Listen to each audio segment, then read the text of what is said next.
सिमेज, सबसे ज्यादा छात्र, सबसे ज्यादा गोल्ड मेडल्स और सबसे ज्यादा प्लेसमेंट्स। Call now. नमस्कार, मेरा नाम आलोक है। आप लाइव स्ट्रीम देख रहे हैं। इस साल बिहार में विधानसभा के चुनाव होने हैं और चुनाव से पहले सभी पार्टियां तैयारियों में जुट चुकी है। देखिए, बड़ी खबर निकल के आ रही है जेडीयू के भीतर से। श्री जगदीश गहलोत जी हैं, जेडीयू में क्या होने वाला है, क्या कुछ नया अपडेट निकल के आया है? देखिए, जेडीयू को लेकर बड़ी खबर है और बिहार में मगध की जो पॉलिटिक्स है, विशेषकर जहानाबाद गया की राजनीति है, भूमियार की राजनीति है, उसमें बड़ी खबर यह है कि जेडीयू में कल एक बड़े मिलन समारोह का आयोजन किया जा रहा है और एक दुश्मन को दोस्त बनाया जा रहा है।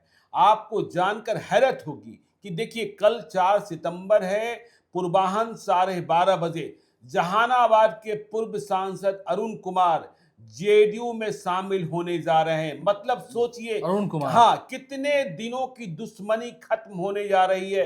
हमने आपके साथ ही पिछले दिनों वीडियो किया था और यह बताया था कि मगध के इलाके में भूमियार नेताओं का अकाल है। जेडीयू के पास न अखिलेश प्रसाद सिंह है, न जगदीश शर्मा है, न अरुण कुमार है, न रामजतन सिन्हा है। तो देखिए, फाइनली इस बात को जेडीयू के लीडरशिप ने समझा और सभी पुराने गिले शिकवे को भुलाकर अरुण कुमार के साथ फिर से मिलने का फैसला किया गया है। अरुण कुमार ताकत हैं, अरुण कुमार संगठन के आदमी हैं और 2005 के पहले का जो संघर्ष रहा है राजद के साथ, लालू यादव, राबड़ी देवी के साथ नीतीश कुमार का, उसमें अरुण कुमार साथी रहे। लेकिन 2005 में जैसे ही सरकार बनी, रिश्ते खराब होने लगे और फिर अरुण कुमार बहुत दूर चले गए।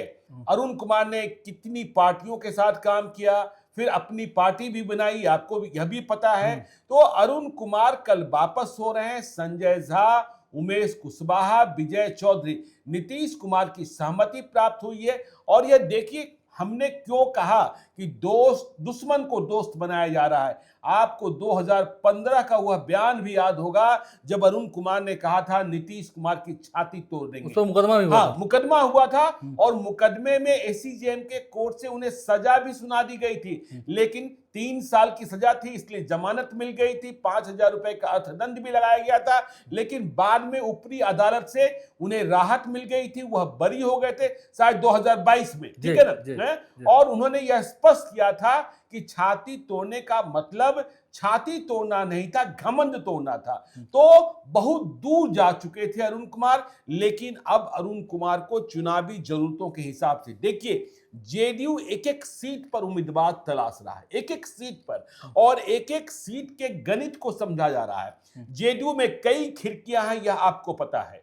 आप इस बीट को कवर करते हैं, आप रोजमर्रे की घटनाओं को देख रहे हैं, रोजमर्रे की प्रतिक्रियाओं को देख रहे हैं, आप यह देख रहे हैं किसी क्या भाव भंगिमा है। नहीं, आप देख रहे हैं ना कि ललन सिंह, अशोक चौधरी, अनंत सिंह के साथ खड़े हैं और नीरज कुमार खुली बगावत करके कर रहे हैं। हाँ, खुली बगावत करके रखे हैं। लेकिन न नीरज कुमार को कोई रोक रहा है और न ललन सिंह को रोड शो साथ में करने से रोक रहा है। अशोक चौधरी के यहाँ तो अनंत सिंह पहुंच ही जाते हैं, जहां मुख्यमंत्री नीतीश कुमार से मुलाकात भी हो जाती है। तो देखिए, जगदीश शर्मा आ रहे हैं। जगदीश शर्मा के बारे में हमने कहा वो ताकत है और अब जगदीश शर्मा आ रहे हैं तो जहानाबाद की राजनीति में सब कुछ बदलेगा। देखिए, अरुण कुमार आ रहे हैं, अरुण कुमार आ रहे हैं, माफ कीजिएगा, अरुण कुमार आ रहे हैं। अरुण कुमार जब आ रहे हैं तो जहानाबाद की राजनीति में सब कुछ बदलेगा। जगदीश शर्मा तो महागठबंधन की ओर जा चुके हैं और कहा जा रहा है कि जगदीश शर्मा के बेटे राहुल कुमार को घोसी से जो किला रहा है, जगदीश शर्मा कभी नहीं हारे,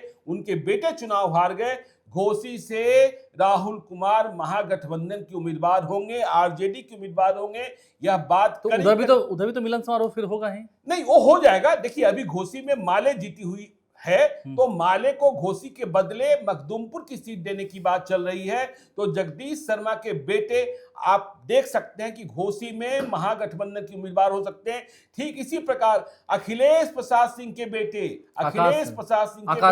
आकाश कुमार सिंह के बारे में चर्चा चल रही है कि वह कुर्सा विधानसभा क्षेत्र से महागठबंधन के उम्मीदवार हो सकते हैं। तो देखिए, जगदीश शर्मा गए एनडीए से दूर। जगदीश शर्मा से रिश्ता क्यों खराब हुआ यह आपको पता है। 2019 का लोकसभा चुनाव, 2024 का लोकसभा चुनाव, यह सब कुछ आपकी जानकारी में है। तो राहुल कुमार अब घोसी से, तो समस्या क्या हो रही थी कि जहानाबाद में घोसी से लड़ने वाला कोई मजबूत उम्मीदवार एनडीए को नहीं मिल रहा था, एनडीए को नहीं मिल रहा था, और भूमिहार राजनीति का झंडा फहराने वाला भी नहीं मिल रहा था। तो ऐसे में अरुण कुमार लाए गए हैं। अरुण कुमार ने वहां लोकसभा चुनाव लड़ा, कभी सांसद बने, फिर चुनाव हारे भी, यह भी आपको पता है, बसपा तक से लड़े। तो अब जब अरुण कुमार आ रहे हैं विधानसभा चुनाव के ठीक पहले, तो उनका इस्तेमाल जेडीयू के भीतर कैसे किया जाएगा, स्टार प्रचारक बनेंगे, स्वयं विधानसभा का चुनाव लड़ेंगे, या उनके बेटे ऋतुराज चुनाव लड़ेंगे, यह देखने की बात होगी, और कहां से लड़ेंगे। तो कईयों ने यह कहना शुरू कर दिया है कि जो बातें हुई हैं उसमें घोसी या जहानाबाद सदर की सीट है जी। तो घोसी में एनडीए को उम्मीदवार का संकट है, जैसे ही राहुल कुमार उधर गए उम्मीदवार का संकट है, और सामाजिक ताना बाना भी छिन्न भिन्न है जहानाबाद का। तो क्या ऋतुराज वहां से घोसी से लड़ेंगे, और घोसी से लड़ेंगे तो फिर क्या होगा, आमने सामने दो भूमिहार होंगे जी। और जगदीश शर्मा का कद घोसी में तो बड़ा है, इस बात को कबूल करना होगा। देखिए काम करते रहे हैं, हाँ नहीं, जगदीश शर्मा सांसद भी बन गए, मेंबर ऑफ पार्लियामेंट बने, लेकिन आप घोसी में जाकर पूछिए, घोसी के लोग आज भी उन्हें विधायक जी ही कहते हैं, आज भी उन्हें विधायक जी ही कहते हैं। जबकि लोग सांसद हो जाते हैं तो लोग उन्हें एमपी साहब कहना शुरू कर देते हैं। आप पप्पू यादव को देखिए ना, पहले विधायक ही बने थे, लेकिन लोग उन्हें एमपी साहब ही कहते हैं जब एमपी बन गए वो। तो जगदीश शर्मा की ताकत है। अब सवाल यह पैदा होता है कि जब राहुल कुमार के सामने अरुण कुमार या उनके बेटे, मुझे लगता है बेटे ही लड़ेंगे, ऋतुराज लड़ेंगे, यदि घोसी से लड़ते हैं तो क्या जहानाबाद और घोसी दोनों में भूमिहार लड़ाए जाएंगे? यह बड़ा संकट है, यह बड़ा संकट है, यह बड़ा संकट है, क्योंकि आपने देखा था, और फिर आप जिनको ला रहे हैं तो नहीं, आपने देखा था कि 2015 में राहुल कुमार एनडीए के घटक दल हम से घोसी चुनाव लड़े थे। हाँ, उस वक्त तो एनडीए अलायंस हाँ, तो चुनाव हार गए थे, चुनाव हार गए थे, और वहां कृष्णनंदन प्रसाद वर्मा जो बाद में बिहार के शिक्षा मंत्री बने, कुशवाहा जाति के नेता, वह चुनाव जीत गए थे। लेकिन 2020 में जब राहुल कुमार फिर से जेडीयू में आए तो घोसी में उन्हें जेडीयू का टिकट दिया गया, और जहानाबाद में कृष्णनंदन वर्मा को टिकट दिया, दोनों ही हार गए। लेकिन दोनों ही हार गए। वहां क्या हुआ कि घोसी में शर्मा को वर्मा ने नहीं दिया, और जहानाबाद में वर्मा को शर्मा ने नहीं दिया। तो ये एक बड़ा संकट पैदा होने वाला है कि क्या जहानाबाद और घोसी दोनों भूमिहार लड़ेंगे, और यदि दोनों भूमिहार नहीं लड़ेंगे तो कहां भूमिहार लड़ेगा, कहां कुशवाहा लड़ेगा, क्योंकि जहानाबाद सीट के लिए भी बहुत मारामारी है एनडीए में। हिंदुस्तानी अवाम मोर्चा के राष्ट्रीय अध्यक्ष और संतोष मांझी और उनके पिता केंद्रीय मंत्री जीतन राम मांझी, दोनों की नजर जहानाबाद सदर सीट पर है, और उन्होंने अपने कार्यकर्ता चुन्नू शर्मा को इस बात के लिए कमिट कर रखा है कि हम आपको चुनाव लड़ाना चाहते हैं। ठीक इसी प्रकार से जेडीयू में जिस तरीके से प्रिंस ने, गजानन प्रिंस ही नाम है, पूरा नाम कुछ और है, तो जिस तरीके से प्रिंस ने तैयारी कर रखी है जहानाबाद चुनाव लड़ने की, तो उनकी तैयारी भी जबरदस्त है। तो अब ऐसी स्थिति में जहानाबाद या घोसी, हमने कहा ना कि देखिए कुछ विधानसभा क्षेत्र ऐसे हैं, जैसे टिकारी है, जहानाबाद है, घोसी है, अरबल है। अब देखिए अखिलेश प्रसाद सिंह अपने बेटे आकाश सिंह के लिए कुर्था को चुन रहे हैं, कुर्था जबकि कुशवाहा की सीट है, ठीक है ना। तो अब अरबल भूमिहारों की सीट है, लेकिन उस समीकरण को महागठबंधन में सेट किया जा रहा है। तो टेकारी, जहां अनिल कुमार हिंदुस्तानी अवाम मोर्चा के प्रदेश अध्यक्ष चुनाव जीते हुए हैं, अरुण कुमार के भाई अनिल कुमार, वहां कांग्रेस लड़ती है। आपको जानकर आश्चर्य होगा, देखिए पिछले चुनाव में 2020 के चुनाव में वहां कुछ ही मतों से, कुछ 2-3 हजार मतों के अंतर से कांग्रेस हारी थी। इस बार यह सीट कांग्रेस 174 लोगों ने, 174 लोगों ने आवेदन दिया है टिकारी से चुनाव लड़ने को, कांग्रेस पार्टी का उम्मीदवार बनने को 174, और इसमें अधिकांश भूमिहार ही हैं। समझ सकते हैं कितनी मारामारी है। और इसी सीट पर राम जतन सिन्हा, वह भी जहानाबाद की राजनीति के, भूमिहार राजनीति के हस्ताक्षर हैं, वह भी अपने बेटे को चुनाव लड़ाना चाहते हैं।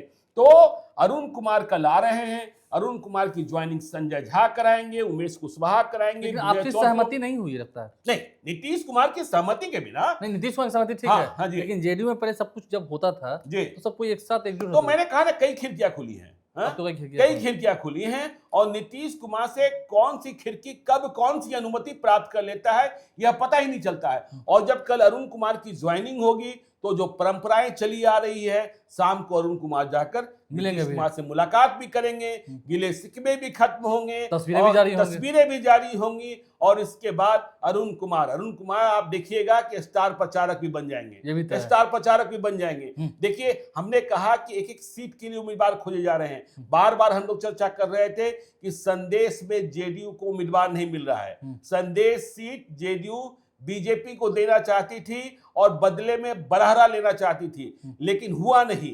बीजेपी ने साफ कह दिया कि हम भोजपुर शाहबाद में सिर्फ 2 विधानसभा क्षेत्रों में चुनाव जीते हुए हैं, माफ कीजिएगा, आरा और बरहरा। हम जीती हुई दोनों सीटें नहीं छोड़ेंगे। तो ऐसे में संदेश के लिए पहले राम दिनेश यादव की चर्चा बीजेपी से, क्योंकि वहां आपको अरुण यादव की सल्तनत से चुनाव लड़ना पड़ता है, सल्तनत से चुनाव लड़ना किला है, समझे ना, किला है। और उसकी घेराबंदी तमाम तरीके से, संदेश का चुनाव लड़ने के लिए आपके पास कम से कम 4 से 5 करोड़ रुपए, और यदि अधिक रुपयों की जरूरत हो गई तो 10 करोड़ रुपए तक की जरूरत होगी। तो राम दिनेश यादव की चर्चा बीजेपी से चल रही थी, लेकिन हमने कल देखा बबन यादव भी संदेश से आते हैं, कभी पप्पू यादव की पार्टी से चुनाव लड़ा था और पढ़े लिखे हैं डॉक्टर बबन यादव, उन्हें कल जेडीयू में शामिल कराया गया। आपने देखा ही था कि उमेश कुशवाहा हम लोग के कार्यक्रम में मौर्या होटल में आए थे, बिहार की बात 2.0 में, लाइव सिटीज के कॉन्क्लेव में, और उन्हें वहां से मौर्या होटल से पार्टी ऑफिस ही बबन यादव को ज्वाइन कराने को जाना था। तो देखिए, अरुण कुमार जब कल आते हैं तो जेडीयू कार्यालय का दृश्य क्या दिखाई पड़ता है, नारे क्या लगते हैं। और इसके बाद जब आप तमाम दरवाजों पर घूमेंगे, तमाम जो ड्राइंग रूम्स हैं, वहां इसे लेकर क्या क्रिया प्रतिक्रिया होती है, यह भी देखने की बात होगी। आप लाइव से बने हैं, देखना है। अभी तो जेडीयू में बहुत कुछ उथल पुथल हो रहा है, बहुत मतलब प्रयोग हो रहे हैं।